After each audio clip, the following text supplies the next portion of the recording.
Today we will talk about the very interesting topic that is insect behavior. So what actually it is, let's discuss. Page number 236 है और इस topic की very first line पे लिखा हुआ है कि insects have many complex behavior factors. आगे एक लफ्ज आया innate. So what is innate behavior? ऐसा behavior जो कि by birth present होता है, यानी कि नेचुरली किसी भी ऑर्गेनिज्म के अंदर पाया जाता है. आगे मजीद ब्रैकेट के अंदर इसको एक्सप्लेन कर दिया गया है कि ये जेनेटिकली प्रोग्राम्ड होता है, यानी कि विरासती तौर पर पाया जाता है. एक और बिहेवियर हो सकता है जिसको लर्निंग बिहेवियर कहते हैं, वो with the passage of time कोई भी इंसेक्ट जो है वो सीखता है. लेकिन यहाँ पे हमारा जो कंसर्न है वो इनेट बिहेवियर के साथ ही है. सो हम इसी को ही पढ़ेंगे. आगे एक एग्जांपल दी गई है. फॉर एग्जांपल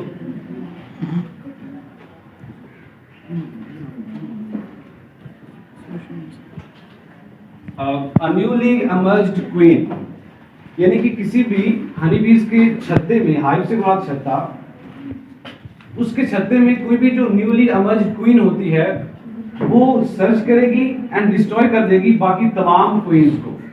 और वो ऐसा क्यों कर रही है ये हम बाद में पढ़ेंगे, लेकिन यहाँ पे इतना समझना जरूरी है कि किसी भी छत्ते के अंदर सिर्फ एक क्वीन ही रहेगी और वही एक क्वीन जो है वो तमाम के तमाम एग्स को ले करेगी और इसके थ्रू आगे मजीद जो है वो क्वीन पैदा होंगी. लेकिन यहाँ पे जो चीज है वो ये है कि वो ऐसा क्यों कर रही है. This is इनेट behaviour. यहाँ पे लिखा हुआ है कि उसको कोई भी एक्सपीरियंस नहीं सिखाया जाता, यानी कि no experience taught the potential queen that her survival required the death of other queens या लार्वी, यानी कि उसको कोई भी एक्सपीरियंस नहीं दिया जाता. इसी तरह उसको नहीं बताया जाता कि किस तरह क्वीन रेयरिंग सेल जो है वो डिफर करता है बाकी तमाम वर्कर्स लार्वी से. आगे है कि इंसेक्ट्स के अंदर लर्निंग और रिमेम्बरिंग की कैपेबिलिटी भी होती है और ये इंपॉर्टेंट रोल प्ले करती है उसके बिहेवियर में.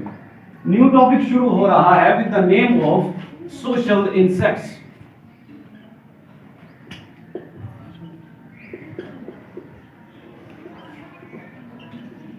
So what are social insects? They are समाजी कीड़े, यानी कि ऐसे कीड़े जिनका ताल्लुक माशरे के साथ भी कहीं ना कहीं है. तो क्या ही अच्छा है अगर ये खुद इकट्ठे मिलकर रहें तो ये ज्यादा इंपैक्ट क्रिएट कर सकते हैं उस सोसाइटी पर. यही बात आपकी इस पैराग्राफ की वेरी फर्स्ट लाइन पर लिखी हुई है कि ये जो सोशल बिहेवियर है ये ज्यादा एविडेंट है उन इंसेक्ट्स के लिए जो खुद कॉलोनीज बनाकर रहते हैं. इसी तरह कुछ मेंबर्स जो कॉलोनीज के होते हैं वो स्पेशलाइज्ड होते हैं, स्ट्रक्चरली भी हो सकते हैं एंड बिहेवियरली भी हो सकते हैं. कुछ कॉलोनीज की एग्जांपल दी गई हैं जिनमें बीज हैं,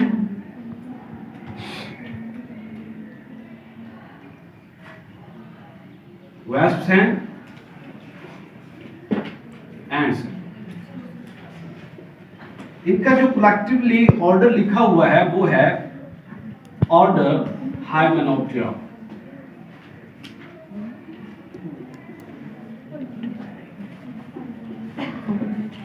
इसी तरह एक और हो सकता है, इसमें टर्माइट्स आते हैं और इनका जो ऑर्डर लिखा हुआ है वो order Isoptera.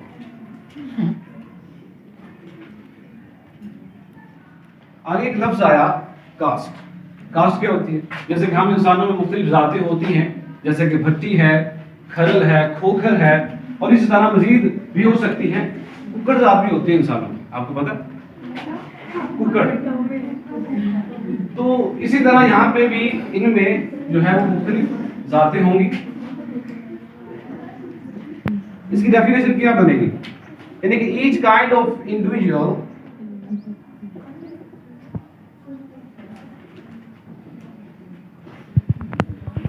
in an insect colony is called a caste.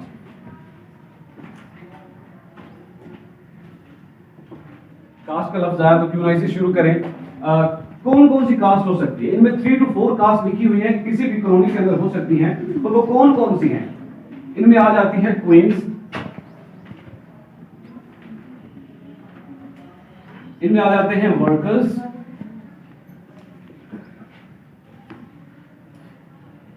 इनमें किंग्स या ड्रोन्स आ सकते हैं,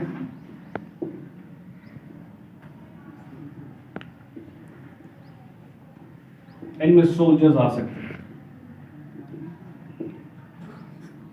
क्वींस क्या होती है? क्वींस ये रिप्रोडक्टिव फीमेल होती हैं किसी भी छत्ते के अंदर। इनका तारुफ इतना ही काफी है कि ये रिप्रोडक्टिव फीमेल होती है।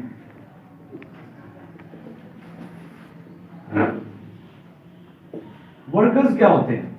अब वर्कर्स फीमेल भी हो सकते हैं और मेल भी हो सकते हैं, लेकिन यहां पे एक लफ्ज आया स्टेराइल होते हैं। इसका मतलब क्या होता है? बांझ, इनकैपेबल ऑफ रिप्रोड्यूसिंग। यहां पे आप लिख सकते हैं कि इनकैपेबल ऑफ रिप्रोड्यूसिंग। ये मेल या फीमेल हो सकते हैं, लेकिन किस ऑर्डर के अंदर? टर्माइट्स के अंदर। लेकिन ये स्टेराइल फीमेल होंगे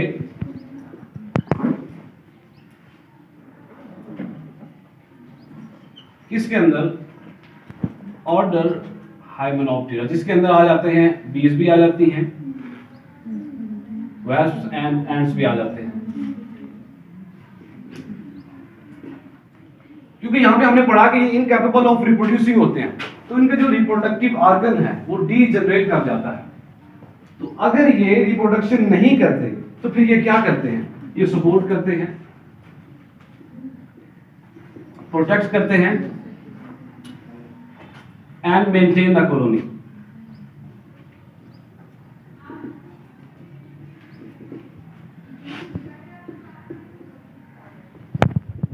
किंग्स या ड्रोन्स ये रिप्रोडक्टिव मेल होते हैं। एक लफ्ज यहां पे आया इंसेमिनेट। इंसेमिनेट क्योंकि ये सेमिनेट जो है वो सीमन से निकला है, तो यहां पे इसका मुराद ये है कि to introduce semen into female body. तो यहां पे ये जो है ये रिप्रोडक्टिव मेल होते हैं। सोल्जर्स क्या होते हैं? इनकी स्पेशलिटी ये है कि इनके पास लार्ज नंबर ऑफ मैंडिबल्स होते हैं। मैंडिबल से मुराद ये जबड़े होते हैं, ये काटने का काम करेंगे, तो नाम से जाहिर है कि ये डिफेंड करेंगे कॉलोनी को। तो आगे न्यू पैराग्राफ शुरू हो रहा है हनी बीज के रिलेटेड। इसमें बताया गया है कि ये जो फोर कास्ट हमने यहाँ पे पढ़ी हैं, queens, workers, kings, soldiers, honey bees के अंदर इन चारों में से तीन प्रेजेंट होंगी, यानी कि सोल्जर्स नहीं होंगे, तीन प्रेजेंट होंगी। और ये उसके अंदर यानी कि हनी बीज के अंदर ये क्या काम कर रही होंगी? बिल्कुल इनमें भी हम वही लिखेंगे, क्वींस होती हैं, वर्कर्स होते हैं,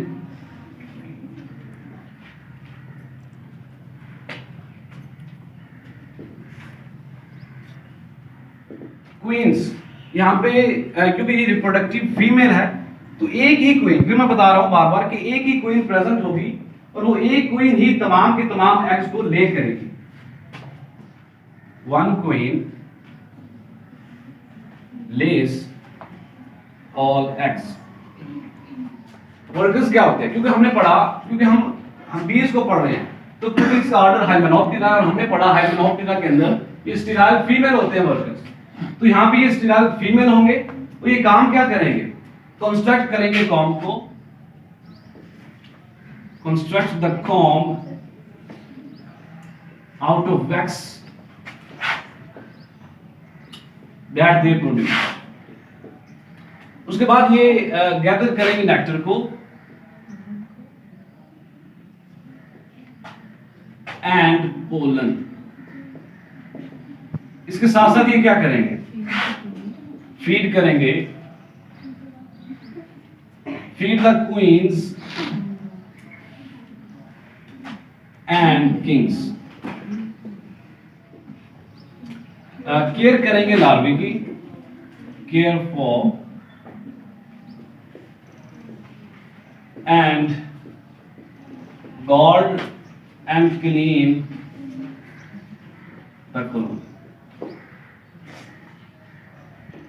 आगे वर्कर्स को उनकी एज के हिसाब से मजीद डिवाइड किया गया है, जिसमें अगर यंगर वर्कर्स हैं तो वो क्या करेंगे? वो छत्ते के इर्द गिर्द मंडलाते रहेंगे, केयर करेंगे, और जो ओल्डर वर्कर्स होंगे वो बाहर निकलेंगे। यहाँ पे एक लफ्ज आया फॉरेज। फॉरेज का मतलब होता है खुराक की तलाश, यानी कि वो बाहर जाएंगे और नेक्टर वगैरह को इकट्ठा करने के लिए बाहर निकलेंगे। और इसी के साथ एक लफ्ज एक लाइन और लिखी हुई है कि ये जो वर्कर्स हैं जब ओवर विंटरिंग होती है, काफी ज्यादा सर्दी पड़ती है, तो ये रेस्ट करते हैं या फिर कॉलोनी के अंदर रहते हैं फॉर ए मंथ। तो आगे किंग्स के बारे में है। ये जो किंग्स होते हैं ये रिप्रोडक्टिव मेल होते हैं और यहाँ पे ये खुद अनफर्टिलाइज्ड एग से पैदा होते हैं, यानी कि इनकी पैदाइश जो है अनफर्टिलाइज्ड। मतलब क्या, ये पार्थिनोजेनेसिस के थ्रू इनकी पैदाइश हो रही है। और इनको नखट्टू भी कहा जाता है, किसे काम नहीं, नखट्टू कहेंगे। तो यही लाइन आपके अगले सफे पर लिखी हुई है कि डू नॉट वर्क, ये कोई काम नहीं करते सिवाय एक काम खाने के भी, और ये फर्टिलाइजेशन भी करते हैं, लेकिन ये एक अहम काम भी है। तो इसी के साथ साथ आगे लिखा हुआ कि are fed by the workers, इनको वर्कर्स खुराक मुहैया करते हैं अनटिल, जब तक वो उस छत्ते में रहते हैं, then go for meeting with the queen.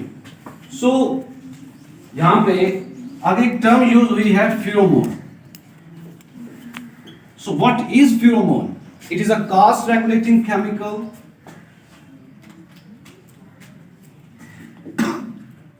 अगर ये कास्ट रेगुलेटिंग केमिकल है तो इसको रिलीज कौन करेगा? इसको क्वीन रिलीज करेंगी एंड कंट्रोल्स द, यानी कि क्योंकि हमने पढ़ा क्वीन एक ही होती है, लिहाजा इसमें हम लिखेंगे queen releases and controls the hive caste system.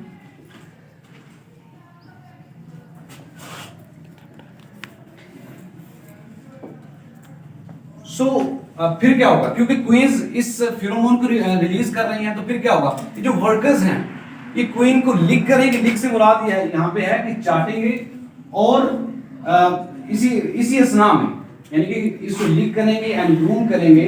In doing so, ऐसा करते हुए ये पिक कर लेंगे एंड पास करेंगे। पिक एंड पास किसको कर रहे हैं? फेरोमोन को, वर्कर्स, यानी कि पिक कर लेंगे एंड पास कर देंगे अदर वर्कर्स तक। इसी तरह ये जो फेरोमोन है ये पूरे छत्ते में आ जाता है। ये जो फेरोमोन है ये इनहिबिट करेगा, यानी कि this pheromone inhibits workers from rearing new queen cell, यानी कि असल में यही फेरोमोन वर्कर्स को रोक रहा है ताकि वो न्यू क्वींस को पैदा ना होने दें। क्योंकि हमने पढ़ा कि जब तक एक क्वीन वहां पे रहेगी दूसरी क्वींस नहीं बन सकती, एक क्वीन ही रहेगी छत्ते के अंदर। तो एक्चुअल में वर्कर्स क्यों रोक, मतलब कि ये जो फेरोमोन है ये वर्कर्स को क्यों रोकता है? क्योंकि असल में वर्कर्स ने तो उनको फीडिंग करनी होती है, तो अगर वो फीडिंग नहीं करेंगे तो ऑटोमेटिकली वो जो क्वींस है वो नहीं बनेगी। या ये एक क्वीन हमेशा जिंदा रहेगी? नहीं। When she ages or dies, फिर क्या होगा? ऑटोमेटिकली ये जो फेरोमोन की तादाद है, यानी कि ये मिकदार है, ये डिक्रीज होना शुरू हो जाएगी। और फिर क्या करेंगे, वर्कर्स को मौका मिल जाएगा कि वो दूसरी जो लार्वी हैं जिनके अंदर न्यू क्वींस पैदा हो रही हैं उनको वो खुराक मुहैया करना शुरू कर देंगी। यहां पे एक लफ्ज आया रॉयल जेली। ये क्या है? एक ऐसा स्पेशल किस्म की खुराक है that contains the chemicals that promotes the development of queens characteristics, यानी कि ये इसमें इसके अंदर ऐसे केमिकल्स होते हैं जो कि प्रमोट करते हैं the development of queen characteristics. ये जो खुराक है ये तमाम जो न्यू सेल्स बन रहे हैं उनको खिलाई जाएगी। उनके तो मजे हैं भाई, जेली खा रहे हैं। तो फिर क्या होगा, बहुत सारी न्यू क्वींस जो है वो पैदा होना शुरू हो जाएंगी। अब बहुत सारी क्वींस पैदा हो रही हैं, लेकिन वो क्या करेंगी, वो एक दूसरे को फिर जब वो मतलब एमर्ज हो जाएंगी वो एक दूसरे को एलिमिनेट करना शुरू कर देंगी। टिल वन रिमेन्स, यानी टिल वन रिमेन्स। यही बात मैं शुरू से कर रहा हूं कि आखिर तक एक ही क्वीन बचेगी। ठीक हो गया? तो यहां पर ये जो बच जाती है फिर क्या करेगी?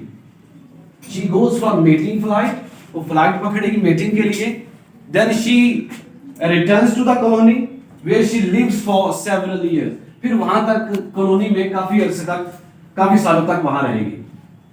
आखिरी पैराग्राफ की 3-4 लाइनें हैं, उसको डिस्कस करने लगा हूं कि ये जो एवोल्यूशन है इन सोशल बिहेवियर, जिसमें लिविंग नो ऑफस्प्रिंग ऑफस्प्रिंग को पैदा नहीं कर रही है, फिर नहीं उनको छोड़ रही।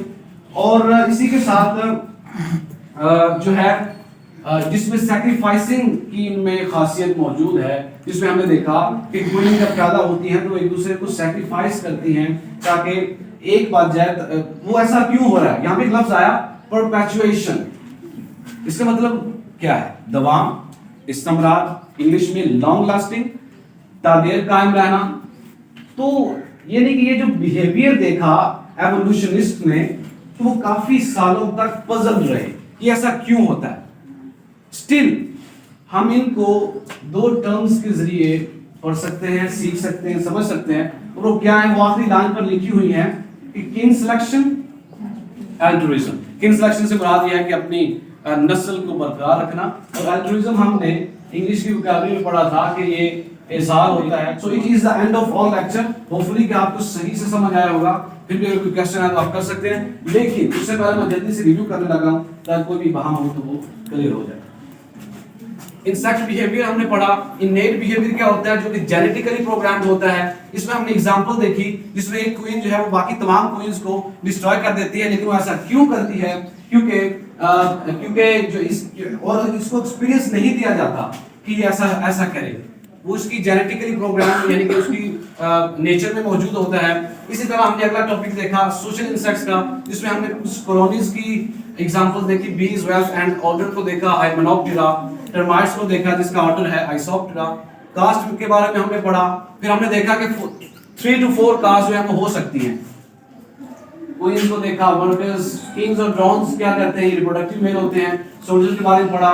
हनी बीज को देखा कि इसमें 3 टाइप्स की जो है वो होती हैं caste, queens, workers and kings. उसके बाद फेरोमोन को देखा, ये कास्ट रेगुलेटिंग केमिकल है, क्वीन इसको रिलीज करती है, फिर ये इनहिबिट करता है वर्कर्स को कि वो बाकी तमाम जो क्वींस को उनको खुराक ना दे जब तक कि वो एक क्वीन वहां पे मौजूद है। जब वो डाई करती है तो फिर वो सारा आगे वर्कर्स दोबारा उनको खुराक देना शुरू कर देते हैं।